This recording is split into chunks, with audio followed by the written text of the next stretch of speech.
Mogadishoos jiraattu, Finfinnees jiraattu, Awudees jiraattu, bakka fedhii jiraatte Oromoo fi Somaaleen obboleeyyan. Waan Oromoon baruu qabu. Masaraa kana isiniinis dabalatee walumaan galle. Oromoon amma hedduun gartuu Amaarrii kun nu diinaa miti yoo ta'e girgirii bira dhaabate. Abbaan barbaade garuu har'a Oromoo waan ta'eef dhufee waan as galeef humnaan abiddatti qabsiiseen baasa yoo jedhe hinduuna malee hin gadhiifne. Hinduuna malee. Ilaalchi kun yoomoo galman ga'u jechuudha. Yoo dhugaatan walitti himuu baannee namni dhufee nutti hin jiru. Masaraa mootummaa jiru Oromoodha. Eeganni Oromoo taatee ilaalchi Oromoon gartee sabaa sabota hunda caafaayitee caccabsitee jiraachuudha. Yaanni Oromoo. Kabajamtoota daawwattoota keenya kun barkoo miidiyaadha. Barkoo miidiyaan miidiyaa keessanii arras sagantaa adda addaa akka uummata gaa turretti sagantaa qabannee dhufne sagantaan irra qabannee dhufne waa'ee waan Oromoo ta'an namni namoota nu malaala. Hoggaa gartee rakkoon takka dhufte sun amaluma ilma namaati. Ilmaan adeeraa gartee leencaroo irratti wal lolanii hoggaa kabiraa alagaa isaanii dubbate humna takkaan ka alagaa fira dhorkuun san numa jirti amala ilma namaati. Garuu ta'a Oromootuun siyaasaa keessatti yeroo hunda akkana. Hogguu gartee rakkoon dhuftee eega rakkoon booroo baate isaan tokkooman jechuudha. Silaawuu rakkoo bakka irraa dhorkitu akka rakkoon booroo hin baane fira dhorkuudhaaf tokkoomta. Isaan immoo eega rakkoon booroo baate tokkooman jechuudha. Kun ce'umsa gartee biitanaa yeroo hedduu dabre keessatti agartee jirra jechuudha muuxannoodhaan. Saniif amma araarri kunis kijiba janii eegartee isaan ibsa baasanii booda Jawaarillee waan kana irratti dubbatee mootummaa kana wajjin araarri isaan amma jedhan kun olola malee hin jiru. Araaraan qaama gartee hidhatee lolu tokko wajjin araaramee mootummaan kun humaa fiduu hin danda'u isaa wajjin araarri hin barbaachisu araarri isaa wajjin godhamu. Gartee qaama ce'umsaatu dhufu jira. Qaama ce'umsaa sifaala mijeessuu malee jeetu dubbatee jechuudha. Kunis waan nama yaachisu jechuudha. Araarri hin barbaachisu waan jettu tun ni barbaachisu moo barbaachisu irratti ilmi namaa hundi walii gala mootummaan tun sadarkaatti gartee araara wajjin godhan bira hin jirtu jee kan ammoo akkamitti akka taate amma dura dubbatee jira jechuudha. Bakka gartee sanbira hin jirtu mootummaan laaffattee jirti waan jiru kaase. Qabxiin sadaffaan Jawaar baatilee dabran kanaaf bifa addaatiin saffisa addaatiin gargartee miidiyaa hawaasaa feesbuukaatiin marii adda addaatis godhee yaada adda addaatis aktiivilii yaada gartee miidiyaa hawaasaa irratti dhiyeessu jira. Maxxansa adda addaa maxxansee jechuudha. Waan hunda jedhamu qabxiilee hanqina mootummaa gartee bakkoota qomatamuu qaban waan jiran hunda qomatee jechuudha. Faallaa kanaatiin aktiivistii namoonni beekanii nama gartee Eertiraa yeroo dheertuudhaaf ture Yaayaa Bashir nama rogeessa jabaadha. Yeroo dheertuudhaaf callisee ture hin dubbanne dhiyeenya kana baatii kana dhiyeenya kana qabxiin gartee silaa tokkummaa Oromoo tana gartee qabxiin tokkoomsitu mee maalii galii gartee bakka itti Oromoon tun wanni isii tokkoomsitu maali jee gaafii kaase. San duratti maal jee waldhabbii siyaasaa gartee yoo qabaanillee duulli warra goonu kun hammaataa kana gartee waan boodu sheenessu kan taane osoo dhiifne jee dubbate. Wanni kun akeeka qabdii annamma akkana fakkaatutti waan Jawaar godhu laaleeti waan Jawaar qomatu kana laalee waan kana godhu osoo baate namni gartee boruu araaraa jira ta'etu na fakkaatti akka qiyyattee jechuudha. Namni biraallee akka adda addaatti ilaaluu danda'a. Waan ilaalcha siyaasaa gartee garaagaraallee qabaannu waan goonuu irratti immoo osoo garaa walammeessuu baannee waan jiru fakkaata. San booda waa'ee dira irratti yaa'ee waan kaasee qaba. Referendamiin sun osoo gaggeeffamee furmaanni dhufatanii yaaddanii referendamiin sun osoo gaggeeffamee akkamii jee dubbate. Dira irratti furmaanni kan godhamu referendamiidhaan jechuu gama heerri mootummaa kaayyamutti jechuudha. Daangaa irratti naannoon tokko gollabde mana marii federeeshiniitti dhiyeessanii referendamiidhaan adda baanii jechuudha. San dhiyeessee Jawaar ammoo Abiyyiitu waan san godhu jiraa jedhe. Abiyyiitu waan san sababa Solomoota Somaalee fi Oromoo gartee walitti buusee umrii aangoo isaa dheereeffachuudhaaf godhee fanjii gartee wayyaaniin awwaalcha san irra uummanni ejjetee fanjii sun akka uummata dhootee gartee balaa daranuutti taatu godhee jee gama tikaa isaatiin isaatu goosee jeeti maxxansee jechuudha. Waan garaagarummaa jidduu jirutu ilaallatanii. Tabiraa yaayaan yoo akka fedhallee taatee lolli kaabaa kan guguu as deemu kana lolli kaabaa waltee guu deemu eessaaf deemanii maaliif deemanii waan kana akkamiin ilaaluu qabnaa jee waan kaase qaba. Akkana jechuun Oromoon akkuma reefu sun jee oguu gartee rakkoon biraa dhuftee diinni biraa alaatti dhufe mana keessaa tokkoomtee gartee eega diinni booroo ga'ee afaan ulaatti qaxoorii tokko qabdi jechuudha. Mootummaa kana yeroo dheertuudhaaf callisni kunis mootummaa gartee akka deeggareetti ilaalu yeroo hedduu mormaa ture. Amma immoo oguu gartee humnoonni haabaa kun tokko tan kanatti mootummaa deeggaruu qabnaa kan jettu yoo taate wal dabartee jirti jechuudha wanti kun. Maaliif jennaan isaanis sin amanan jechuudha mootummaan deeggareettus si amanuu isaanii kolfaataadha yoo deeggartees. Namnummaa wal deeggarumaa fi wal dhufuu fi wal ta'uun kun hogguu rakkoo qofa ta'uu hin qabu ilaalcha kiyya akkasiin. Hogguu rakkoon gartee waxxaramtu qofa ta'uu hin qabu. Hogguu bal'oo keessattis wal quba qabaatee walitti ijaaramee humna jabeeffachuu qabu. Paartilee mormituu Oromootis paartilee hundinuu yeroon isaan gartee fiigan eeguma hundi wal dabartee booda. Silaasan dura gartee dargaggootaas ijaaranii, dubartoota ijaaranii, beektota ijaaranii, daldaltoota ijaaranii, diyaaspooraa ijaaranii, uummata ijaaranii sochoosuun san dura. Nuti immoo eeguma wal dabartee kana oorinaa jechuudha.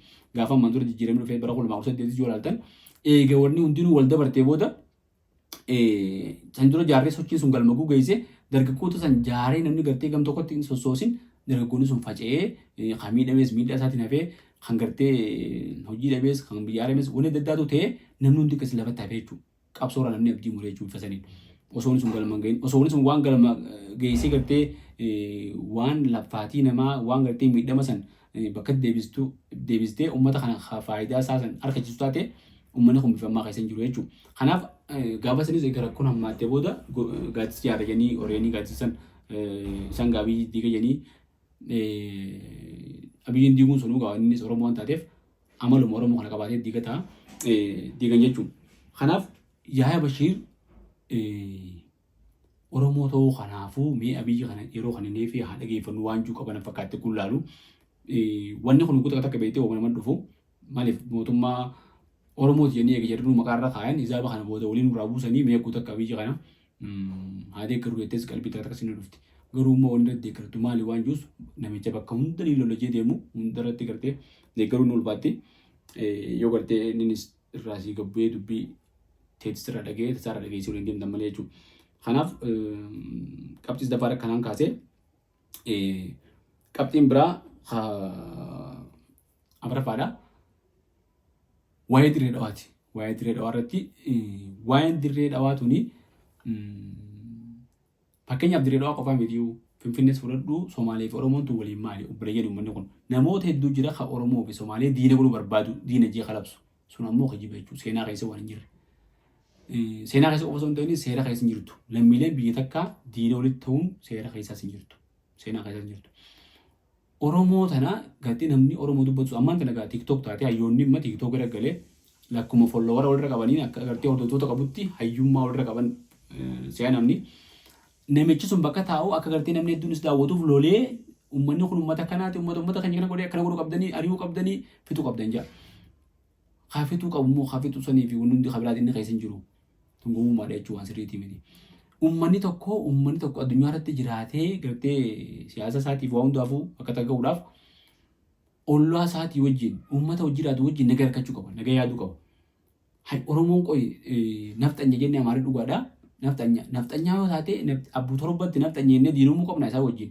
No gartee yoo isaan san wanni amma dura dabarsuun badii ta'uu beekanii amma booda gartee yaada akkasii qabaachuu dhabanii ilaalcha gartee sirna tokko amantii takka biyya takka afaan tokko aadaa tokko jaan san dhiisanii aadaan teessaniis aadaa ta'in afaan keenya wajjin jiraanna jaan wajjin fira ta'uu qabna jechuudha diinummaa naftee siyaasa keessa fira dhaabbataa fi dhaabbataa hin jiru jedhanii Oromoon amma hedduun gartu amaarrii kun nu diinaa miti yoo ta'e girgirii bira dhaabbata jechuudha Oromoo hedduun. Xiqqeenya akkasitti guddanne waan ta'eef jechuudha waan kana haasuun anuu natti ulfaatti hedduu waan namatti ulfaatu jechuudha. Amaaraa wajjin jiraachuun akka gartee nama waan biraa takka nama fakkaate. Amaaraas ta'ee Tigree wajjin amma diinummaa Tigree wajjin dhufte. Tigree wajjinis akkasi. Hayya Somaalee wajjin dhufte Somaalee wajjinis akkasi.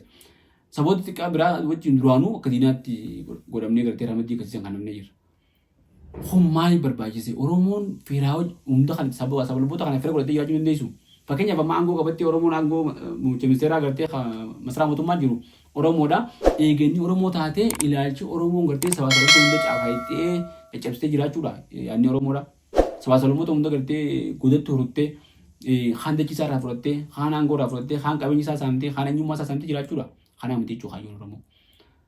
Hayyoon Oromoo masaraa mootummaa sun ta'es walqixxummaa fiduudha.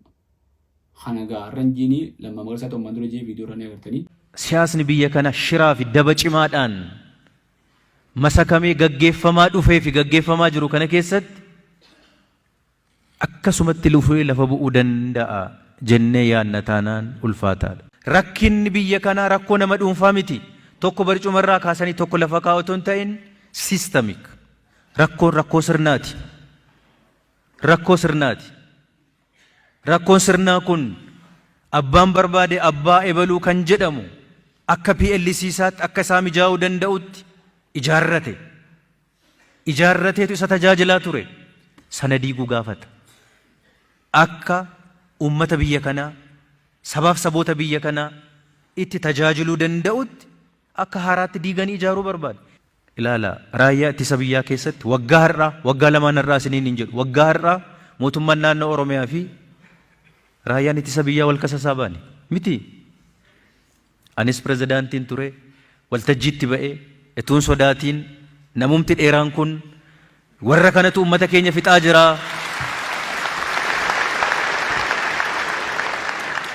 Ummata keenya kan dararaa jiru, ummata keenya kan harkatti fixaa jiru.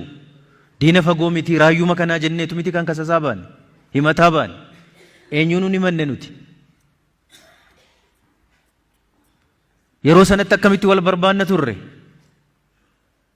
Walitti nyaachifannee wal barbaanna turre. Nu hin qabnu warri qabu nyaachifatee nu barbaadaa ture. Har'oo humni keenya guddaan eenyu? Humna kanadha. Waggaa har'aa fi har'a wal bira fidaa laala. Amma waan gamaaf gamana ture kana abiddaaf cidii waliin turre kana fidanii immoo dafanii walitti simanii walitti dhuganii akka namaa ta'uu danda'u talkanii guyyaa hojjetanii karaa qabsiifatanii kana godhaa akkas ta'a yoo xinnaate hamma akka nama dhagahuu danda'utti. Godhuun hojii guddaa barbaada. Halkan tokko waan lafa kaa'atanii bulchan miti kun. Kanarratti wanti hojjetamaa jiru salphaa isinitti hin fakkaatin. Waan Oromoon baruu qabu. Masaraa kana isiniinis dabalatee walumaan galle har'a.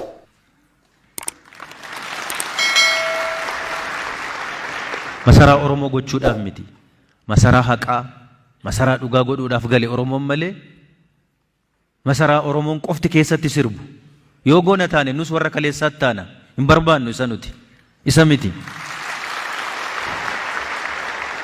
Yoo seeraan ta'e filannoon yoo ta'e sirnaan seeraan Dr. Abiy mana kana keessaa gaafa ba'uun isa barbaachisu bahuu qaba. Humnaan taa'uu qaba jennee naman. Abbaan barbaade garuu har'a Oromoo waan ta'eef dhufee waan as galeef humnaan abiddatti qabsiiseen baasa yoo jedhe hinduuna malee hin gadhiifnu. Hinduuna malee.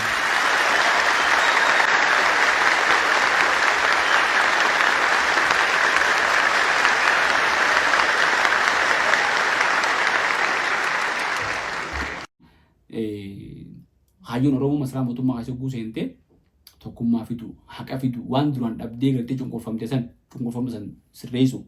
Sabaa sablammoota isii cunqursallee deebitee cunqursuu miti jechuudha. Walqixxummaadhaan tajaajilu.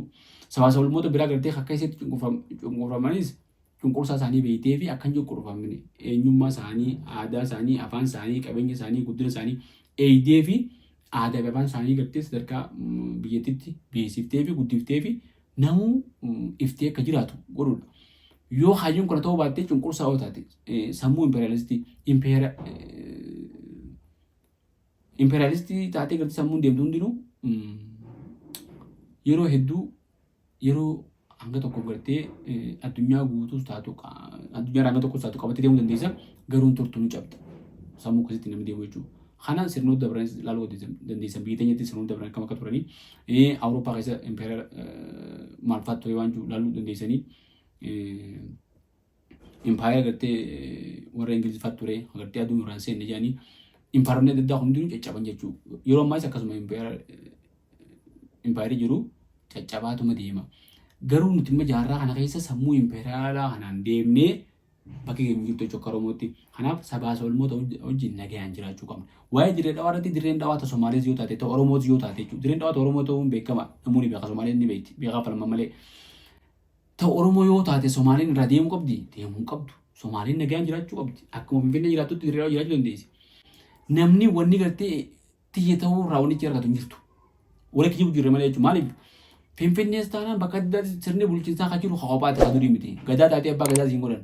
namni si godhan kabajaa agartee sinni san amma faa duraanii paartii adda addaa jira naannoo paartii san irraa si godhan amma paartiin tokko akka biyyaattuu paartiin jirtu paartii akka qofa namichi isaan fidanii ta'a paartii qofa kana nuti lafa waa'ee lafaa dubbachuu jirra jechuudha kun taphachuu jiran jechuudha warra siyaasaa isaan eejantaa nu godha kanaaf Oromoo fi Somaaleen bakka hundatti Maqdishoo jiraattu Finfinnee jiraattu Awudee jiraattu bakka fedhii jiraatte Oromoo fi Somaaleen obboleeyyan jechuudha hooshii rabbii wajji uume ummanni kun Somaaleen gaafa Oromoo rakkattee sabaa sablammoonni maanta nagartee biyya keessa jiran kun gaafa rakkatanii lubbuu Oromoo achi fudhatte Somaaleen qobsiiftee uummata kana meeshaa fi waan adda addaatiin gargaartee qabsoo bobbaaftee isaan kana kunuunsaa turte jechuudha. Kun ifaa ifatte jechuudha.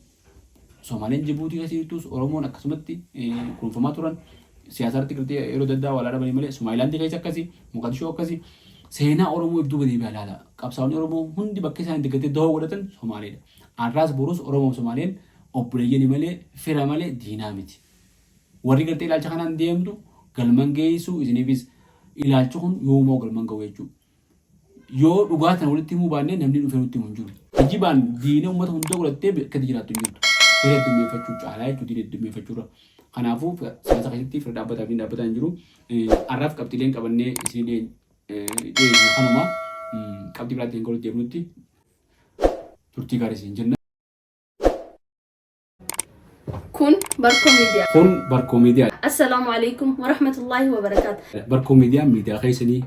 Miidiyaan kun miidiyaa keessan. Miidiyaa kana jajjabeessuun dirqama keessan. Miidiyaa kana jajjabeeffachuun ammoo dirqama keessanii. Miidiyaa kana jajjabeessaa.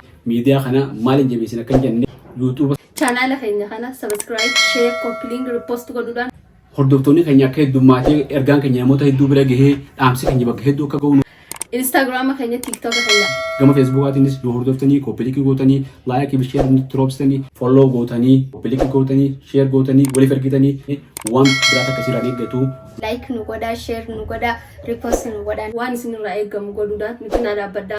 Nu hordoftanii ittiin qaanoytanii nu hordofaa ittiin salphattanii dhaamsiisni argattan waan faayidaa qabu dargaggoota keenya fayyada bohaartii osoo bohaaraa waa barattanii waa barachaatti bohaartanii Barkoo Miidiyaa subscribe, share, like nu godhaa, repost nu godhaa nu cinaa dhaabbadhaa. Galatoomaa.